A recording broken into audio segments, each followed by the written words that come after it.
আজকে পড়ছি শীর্ষেন্দু মুখোপাধ্যায়ের ইদারায় গণ্ডগোল। গায়ে একটা মাত্র ভালো জলের ইদারা। জল যেমন পরিষ্কার তেমন সুন্দর মিষ্টি স্বাদ। আর সে জল খেলে লোহা পর্যন্ত হজম হয়ে যায়। লোহা হজম হয়ে যাওয়া কথাটা কিন্তু গল্প নয়। রামু বাজিকর সেবার গোবিন্দপুরের হাটে বাজি দেখাচ্ছিল। সে জলজন্ত পেরেক খেয়ে ফেলতো, আবার উগলে ফেলতো। আসলে কি আর খেত? ছোট ছোট পেরেক মুখে নিয়ে গেলার ভান করে জিভের তলায় কি গালে হাপিস করে রেখে দিত। তার রামুর আর সেই দিন নেই। বয়স হয়েছে, দাঁত কিছু পড়েছে, কিছু নড়েছে। কয়েকটা দাঁত শহর থেকে বাঁধিয়ে এনেছে। তো সেই পড়া নড়া আর বাঁধানো দাঁতে তার মুখের ভেতর এখন বিস্তর ঠোকাঠুকি গন্ডগোল।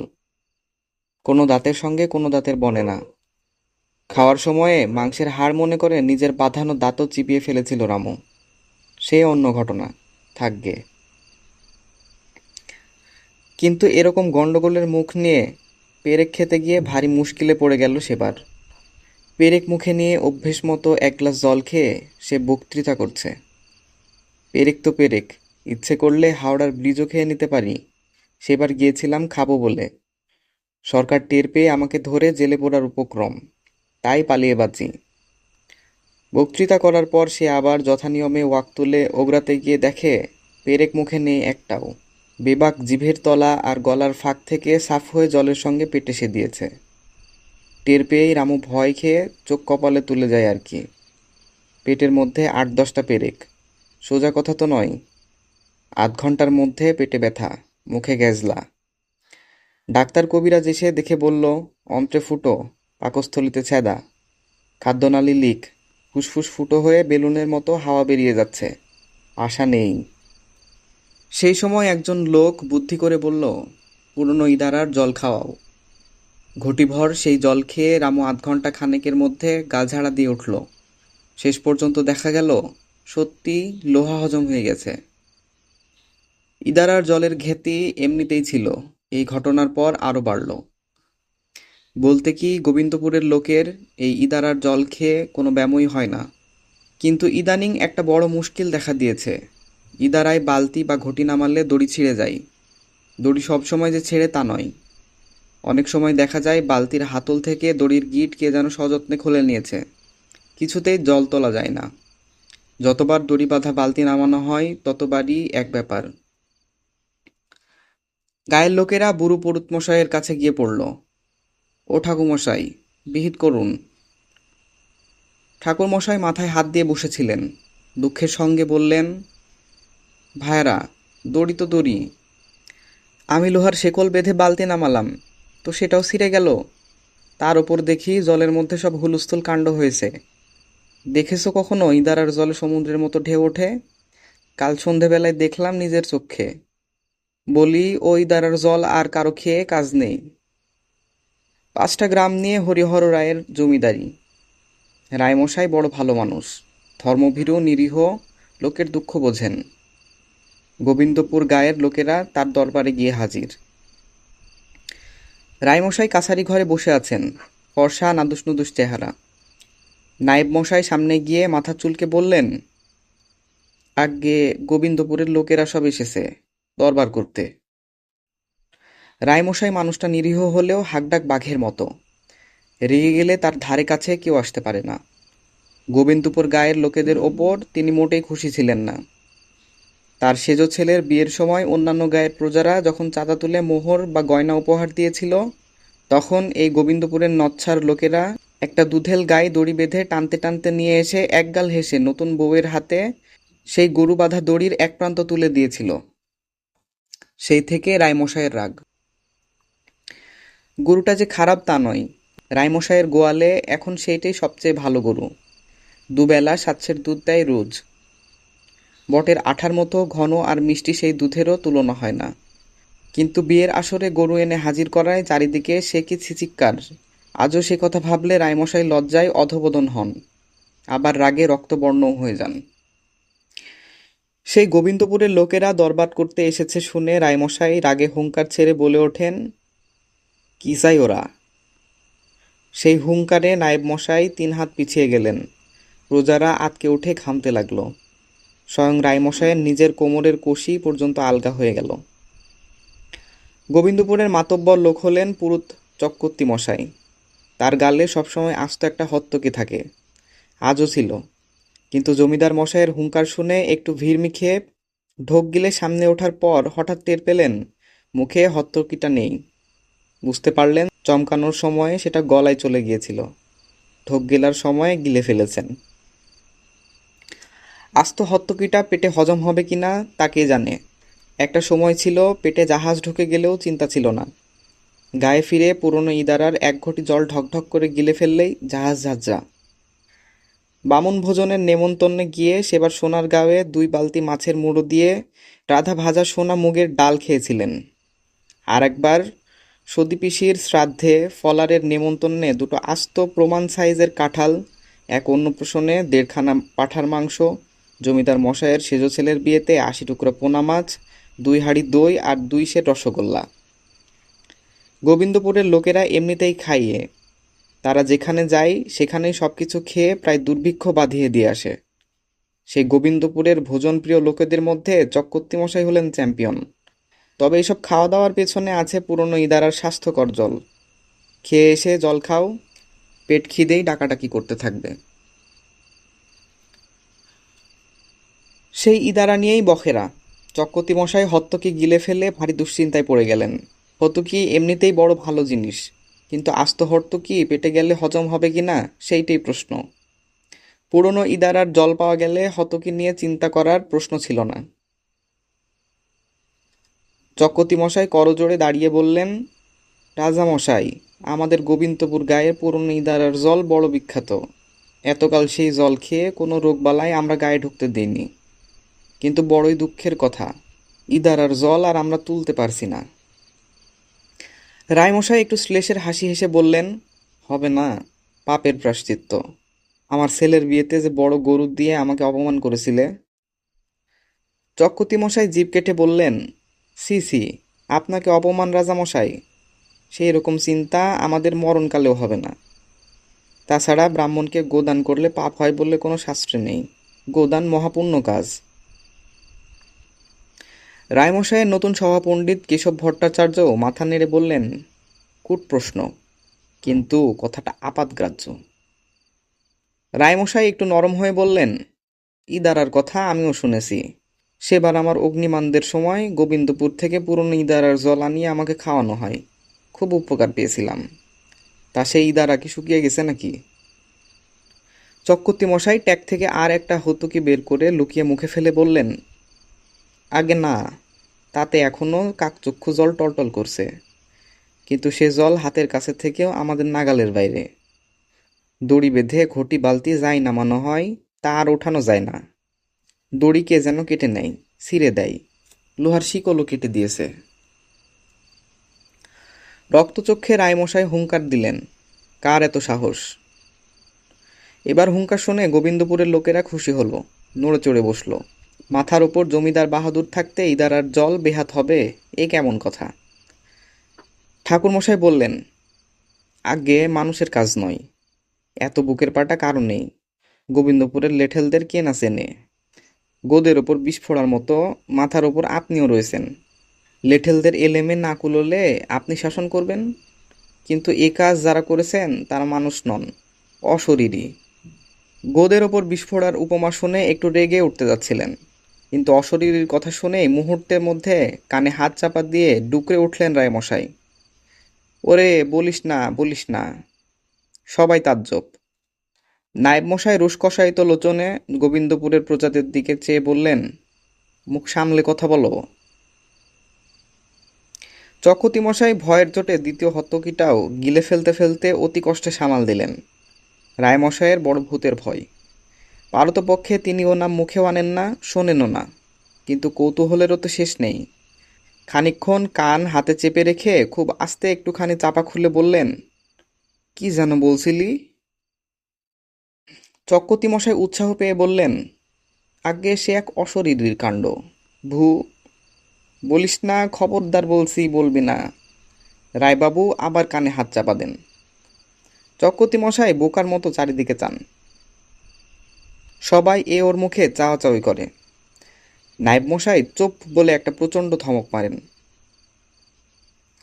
একটু বাদে রায়বাবু আবার কান থেকে হাতটা একটু সরিয়ে দিলেন। ইদারার জলে কি যেন? চক্রবর্তী মশাই এবার একটু ভয়ে ভয়েই বলেন, আজ্ঞে সে এক সাংঘাতিক ভূতুড়ে ব্যাপার। চুপ করো চুপ করো, রাম রাম রাম রাম, বলে আবার রায়বাবুর কানে হাত। খানিক পরে আবার তিনি বড় বড় চোখ করে চেয়ে বলেন, রেখে ঢেকে বলো।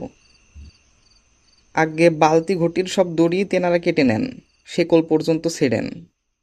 তাছাড়া ইদারার মধ্যে হাওয়া বয় না, বাতাস দেয় না, তবু তাল গাছের মতো ঢেউ দেয়, জল হিলিবিলি করে ফাঁপে। বাবারে বলে রায়বাবু চোখ বুজে ফেলেন। ক্রমে ক্রমে অবশ্য সবটাই রায়বাবু শুনলেন। তারপর একটা দীর্ঘশ্বাস ফেলে বললেন, দিনটাই মাটি করলি তোরা। নায়েব মশাই, আজ রাতে আমার শোবার ঘরে 4 জন দারোয়ান মতন রাখবেন। যে আজ্ঞে। গোবিন্দপুরের প্রজারা হাত জড়ো করে বলল, হুজুর, আপনার ব্যবস্থা তো দারোয়ান দিয়ে করালেন, এবার আমাদের ইদারার একটা বিলি ব্যবস্থা করুন। ইদারা বুঝিয়ে ফেলগে, ও ইদারা আর রাখা ঠিক নয়। দরকার হলে আমি ইদারা বোঝানোর জন্য গাড়ি করে ভালো মাটি পাঠিয়ে দেব খন। তখন শুধু গোবিন্দপুরের প্রজারাই নয়, কাছারি ঘরের সব প্রজারাই হাহা করে উঠে বলে, তা হয় না হুজুর, সেই ইদারার জল আমাদের কাছে ধনন্তরী। তাছাড়া জল তো নষ্টও হয়নি, পোকাও লাগেনি, কয়েকটা ভূত। রায়বাবু হুঙ্কার দিলেন, চুপ, ও নাম মুখে আনবি তো মাটিতে পুঁতে ফেলবো। সবাই চুপ মেরে যায়। রায়বাবু বেজার মুখে কিছুক্ষণ ভেবে ভট্টাচার্য মশাইয়ের দিকে চেয়ে বললেন, এ তো লেঠেলদের কর্ম নয়, একবার যাবেন নাকি সেখানে? রায়মশাইয়ের আগের সভাপণ্ডিত মুকুন্দ শর্মা 100 বছর পার করে এখনও বেঁচে আছেন, তবে একটু অর্থর্ব হয়ে পড়েছেন। ভারী ভুলো মন আর দিনরাত খাই খাই, তাকে দিয়ে কাজ হয় না। তাই নতুন সভাপণ্ডিত রাখা হয়েছে কেশব ভট্টাচার্যকে। কেশব এই অঞ্চলের লোক নন, কাশী থেকে রায়মশাই তাকে আনিয়েছেন। তার ক্ষমতা বা পাণ্ডিত্য কতদূর তার পরীক্ষা এখনও হয়নি, তবে লোকটাকে দেখলে শ্রদ্ধা হয়। চেহারাখানা বিশাল তো বটেই, গায়ের বর্ণ উজ্জ্বলতা সেও বেশি কিছু নয়, তবে মুখের দিকে চাইলে বোঝা যায় চেহারার চেয়েও বেশি কিছু এর আছে, সেটা হলো চরিত্র। জমিদারের কথা শুনে কেশব একটু হাসলেন।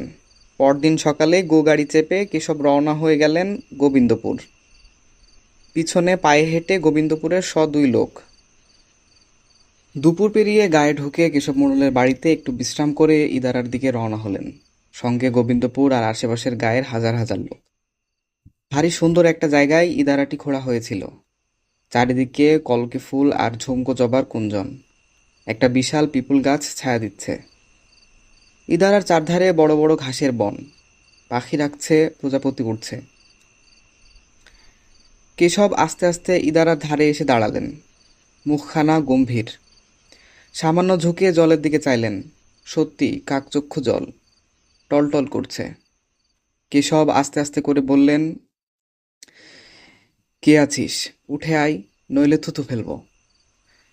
এই কথায় কি হলো কে জানে, ইদারার মধ্যে হঠাৎ হুলস্থুল পড়ে গেল।